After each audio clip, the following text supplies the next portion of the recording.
mardi 2 octobre. Merci d'être avec nous. C'est l'heure du JT. Dans l'actualité, ce soir, 25 000 voitures empruntent chaque jour le péage d'Annecy-Nord. Un trafic intense, souvent saturé. D'importants travaux ont commencé il y a quelques jours pour agrandir le péage et créer une voie de circulation supplémentaire de chaque côté entre Annecy et Saint-Martin-de-Bellevue. Nous ferons le point dans quelques secondes. Nous nous envolerons ensuite avec des images de François Pirot. Il nous propose une série de reportages sur le drone, ses évolutions, ses risques, ses belles histoires aussi. Premier épisode ce soir avec un secteur en pleine mutation. Et on commence tout de suite, Fanette, avec justement un chantier qui ne passe pas inaperçu. Ils ont commencé la semaine dernière. Les travaux d'aménagement de l'autoroute A41 entre Annecy-Nord et Saint-Martin vont durer 2 ans et demi. L'objectif, créer une troisième voie dans les deux sens de circulation sur les 6 km qui relient les deux péages. La gare d'Annecy-Nord sera aussi agrandie. La première phase de sécurisation du chantier a nécessité des fermetures de nuit il y a quelques jours.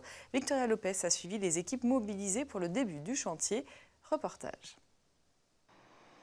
Près de 50 000 véhicules empruntent chaque jour dans les deux sens de circulation l'axe autoroutier entre Annecy et Genève. Aux heures de pointe, plus de 3 000 véhicules sont recensés par heure. Pour répondre à l'accroissement constant du trafic, AREA a entrepris des travaux d'élargissement de cet axe majeur. Une troisième voie va voir le jour de chaque côté de la portion autoroutière entre Annecy-Nord et l'échangeur de Saint-Martin-de-Bellevue. Le péage d'Annecy-Nord sera lui agrandi. Aujourd'hui, vous avez 5 voies de sortie, 3 voies en entrée. Demain, quand je dis demain, ça sera en début d'année 2020, vous aurez 6 voies de sortie et 4 voies en entrée, dont 2 voies télépéage sans arrêt, donc ça améliorera la fluidité en entrée. Pendant les 30 mois de travaux, la largeur des voies de circulation sera réduite et la vitesse abaissée à 90 km/h. Première phase des travaux, la sécurisation du chantier a nécessité des fermetures nocturnes de la portion autoroutière. C'est des travaux qu'on peut faire uniquement sous fermeture, puisque après, vu qu'on est en voie réduite et décalée, on ne pourra plus neutraliser après convenablement les voies et ça posera après des problèmes de sécurité. Donc on fait ça sous fermeture. Parce que comme vous voyez, ça monopolise une bonne partie de la chaussée autoroutière, que ce soit que pour les ouvriers, mais aussi pour les usagers, c'est beaucoup plus sécuritaire. Des séparateurs de voies ont été installés pour que la suite du chantier se déroule principalement 2 jours, en toute sécurité, sans coupure de circulation. D'autres nuits de travaux sont cependant prévues pour démolir certains ponts, trop étroits pour permettre le passage d'une troisième voie. En parallèle de ces travaux, un projet de parking de covoiturage a été imaginé par l'agglomération annécienne près de l'entrée de l'autoroute. La difficulté dans ce secteur, c'est de trouver un emplacement foncier pour recevoir ce parking. Aujourd'hui, nous avons la possibilité de trouver cet emplacement. Alors, il est de l'autre côté des voies rapides. En fait, il faudra traverser la voie rapide pour aller à l'autoroute. Mais dans cet espace-là, on peut envisager effectivement un parking sur lequel on travaille maintenant à l'utiliser au maximum, ce terrain, et voir si on peut faire des étages de stationnement et combien et à quel prix, et tout ça pour très rapidement qu'on soit prêt au moment où l'autoroute va ouvrir. Les travaux entrepris par AREA comprennent aussi la création d'une bande d'arrêt d'urgence sur la portion d'autoroute, la mise en place d'un réseau de collecte d'eau de pluie et d'une passerelle pour les animaux sauvages. Coût total du projet, 78 millions d'euros pour des travaux qui doivent s'achever au printemps 2021. Depuis un mois, 200 parents d'élèves du collège Saint-Michel à Annecy ont décidé de créer un collectif de soutien aux victimes impliquées dans les affaires de mœurs au cours des dernières années. Élément déclencheur de la création de ce collectif a été la mise en examen du directeur adjoint en mai dernier pour détention de photographies à caractère pédopornographique. Hier soir, 3 membres de ce collectif ont donné rendez-vous aux médias pour expliquer leur action. On écoute Maude et Olivier, membres du collectif. Ils répondent aux questions de Kimberley Trivio. En un mois d'existence, on a déjà eu des témoignages de plusieurs familles qui, grâce à nous, sont allées porter plainte ou sont allées témoigner. Et de faire changer la peur de camp, en fait, et de se dire de ne pas rester dans son isolement. Après, encore une fois, on n'est pas du tout des professionnels de ces problématiques. On n'est ni juriste, ni... Mais voilà, on est des parents d'élèves du même établissement que ces personnes. Et encore une fois, parmi nous, il y a des parents de victimes qui sont les mieux placés, les plus légitimes, qui ne sont pas forcément des parents qui vont se mettre en avant parce qu'on n'a pas envie que tout le monde sache que ce que votre enfant a pu subir.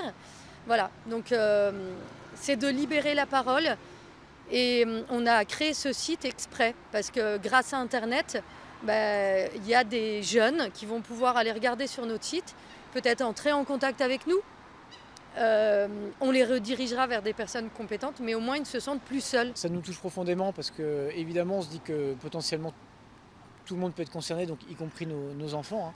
Donc il y a ce premier réflexe de protection pour nos enfants qui amène et qui a amené tous les parents, j'imagine, à s'interroger sur la portée de ce qui a pu être fait, de ce qui a pu exister.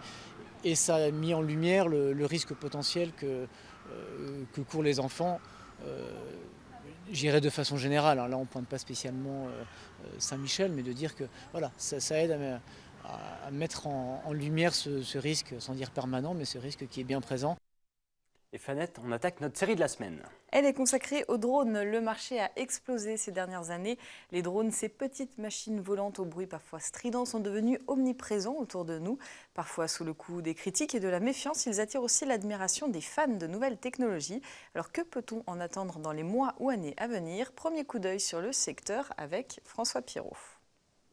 Une après-midi ensoleillée dans le jardin, une randonnée silencieuse en montagne. Un bourdonnement caractéristique et à quelques dizaines de mètres de vous, une petite machine en plastique de quelques centaines de grammes s'élève dans les airs. C'est la scène caricaturale que nous avons tous vécue.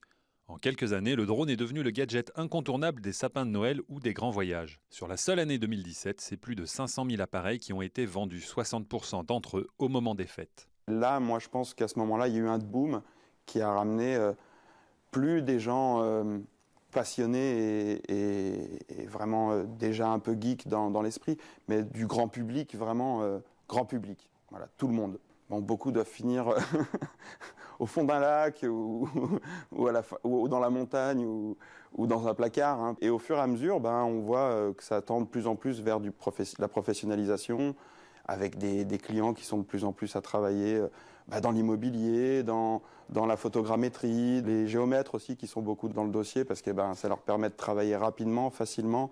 Il y a énormément de domaines, en ce moment beaucoup le thermique qui se développe, les caméras thermiques pour les bilans thermiques sur les maisons, sur les panneaux solaires, pour de la recherche de victimes, de choses comme ça. Il y a vraiment beaucoup de domaines d'application. À qui sont ces drones qui sifflent sur vos têtes? Aujourd'hui, le secteur professionnel compte déjà 6500 pilotes pour près de 9000 machines. On estime que ce chiffre va augmenter de 30% tous les ans et la Direction générale de l'aviation civile prévoit que le secteur professionnel va générer 140 millions d'euros de chiffre d'affaires.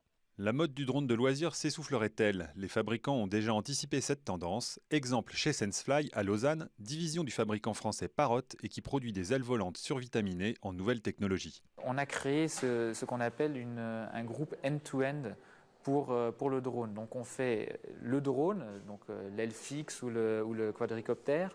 On fait les capteurs pour le drone, on fait le software pour faire le post-traitement des informations que le drone prend à travers ses capteurs. Et puis on offre aussi du service par drone, une société de prestation donc qui s'appuie sur un réseau d'individus professionnels qui font des vols en drone pour des clients de manière à pouvoir offrir du service par drone, notamment sur tout le territoire français mais aussi au-delà. Il semblerait donc que le drone ait encore de longues pages de son histoire à écrire, alors on essaiera de consoler les oreilles sensibles en leur précisant que ces machines ne deviendraient définitivement intrusives que le jour où elles ne feraient plus de bruit. Et demain, dans le deuxième épisode de cette série consacrée aux drones, nous ferons le point sur la législation qui entoure ces petits bolides. Elle est en pleine évolution. Puis les agriculteurs restent inquiets. On n'avait pas vu ça effectivement depuis 2003 et la canicule, la sécheresse touche de très nombreux territoires et secteurs économiques depuis des mois. Parmi les conséquences les plus visibles, la situation des agriculteurs en Pays de Savoie. Les animaux mangent depuis mi-juillet les réserves de l'hiver. Les producteurs de fruits, légumes et céréales ont vu leur rendement baisser.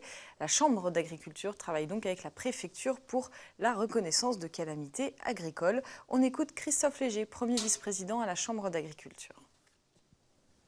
De cette situation inquiétante fin août, où il y avait en gros plus de la moitié des exploitations qui n'avaient pas de problème particulier, en gros 30% des exploitations qui avaient un souci d'approvisionnement, notamment en élevage pour les fourrages pour l'hiver, et puis 20% des exploitations qui étaient déjà en difficulté, à fin septembre, où la situation est difficile et extrêmement inquiétante pour tout le monde. Voilà. Normalement, on espérait les orages de fin août et une repousse de l'herbe, un redémarrage des végétaux. Cette repousse n'a pas eu lieu et en fait elle n'aura pas lieu parce que là on rentre dans l'automne et on ne rentre pas dans la période végétative. Et la double peine, c'est qu'on est dans un contexte français et européen qui est aussi en sécheresse, canicule et vent extrême. Même les pays comme l'Allemagne, la Pologne, la Suède, ça fait depuis le mois de mars qu'ils n'ont pas eu d'eau et que donc ça va faire monter les prix des fourrages, monter les prix des céréales. Alors quand on associe du manque plus un coût plus élevé, on a cette inquiétude-là. Voilà. On a posé le dossier, il n'y a pas de doute sur le fait qu'il soit accepté. Un mot de solidarité. Plus de 1200 morts ont péri ces derniers jours dans les séismes ayant touché la région de Bali en Indonésie. Le bilan devrait encore s'alourdir. Le Bureau de coordination des affaires humanitaires de l'ONU a estimé lundi à 191 000 le nombre de personnes ayant besoin d'une aide humanitaire d'urgence. Le Secours populaire appelle donc aux dons pour apporter des soutiens de première urgence. Merci de préciser fonds d'urgence sur le courrier que vous enverrez à l'adresse qui s'affiche en bas de votre écran, 505 route des Vernes à Pringy. Et puis on finit ce JT avec une belle aventure. Oui, c'est une bonne nouvelle pour tous les amateurs de belle histoire. Les habitants de Saint-Jean-de-Maurienne, férus de lecture, ont le sourire après 20 ans sans librairie. Une boutique vient de réouvrir dans le centre-ville, une anomalie réparée grâce à la passion d'une Italienne mauriennaise d'adoption. Sébastien Germain l'a rencontrée. Après des années de mûre réflexion, Chiara Valencanciani a osé franchir le pas de la reconversion professionnelle. Exit donc la direction d'un office de tourisme, place désormais à la vie de libraire, le rêve d'une vie en quelque sorte. Je pense que réaliser ses rêves, ça donne quand même un bon boost, une bonne motivation. Donc pour moi, c'était vraiment chouette même de se remettre à étudier. C'était vraiment super de pouvoir monter ces projets de A à Z. Aussi étonnant que cela puisse paraître, Saint-Jean-de-Maurienne n'avait plus eu de librairie depuis 20 ans. En ouvrant Délivrez-vous le 31 août dernier, Chiara a mis fin à une interminable attente pour le plus grand bonheur des lectrices mauriennaises. Quand j'ai entendu dire qu'il y avait un projet, je me renseignais régulièrement autour de moi. Est-ce que vous avez des nouvelles? Est-ce que vous savez si ça avance? Est-ce que le projet aura lieu? Et quand j'ai eu confirmation, quand j'ai vu les travaux qui commençaient, pour moi c'était comme si Noël approchait. Il fallait aller à Chambéry, il fallait aller à Modane, on ne pouvait pas commander de livres. Enfin, c'était quelque chose de difficile, oui. Pour les lecteurs, c'était vraiment quelque chose d'indispensable d'avoir une librairie à Saint-Jean-de-Maurienne. Et un mois après l'ouverture, le bilan est plus que positif pour cette Italienne originaire du Frioul qui ne regrette absolument pas son choix de nouvelle vie. Je suis comblée, je suis vraiment ravie de cette expérience. Et voilà, ça faisait longtemps que j'avais ce rêve dans le tiroir et je suis contente de pouvoir le réaliser et de voir que les gens ils sont contents de cette réalisation. Preuve du succès de ce nouveau commerce, jour après jour, la boutique ne désemplit pas. Chiara Valencanciani a réussi à allier passion et travail dans un milieu qu'elle affectionne particulièrement. J'aime bien les premiers romans.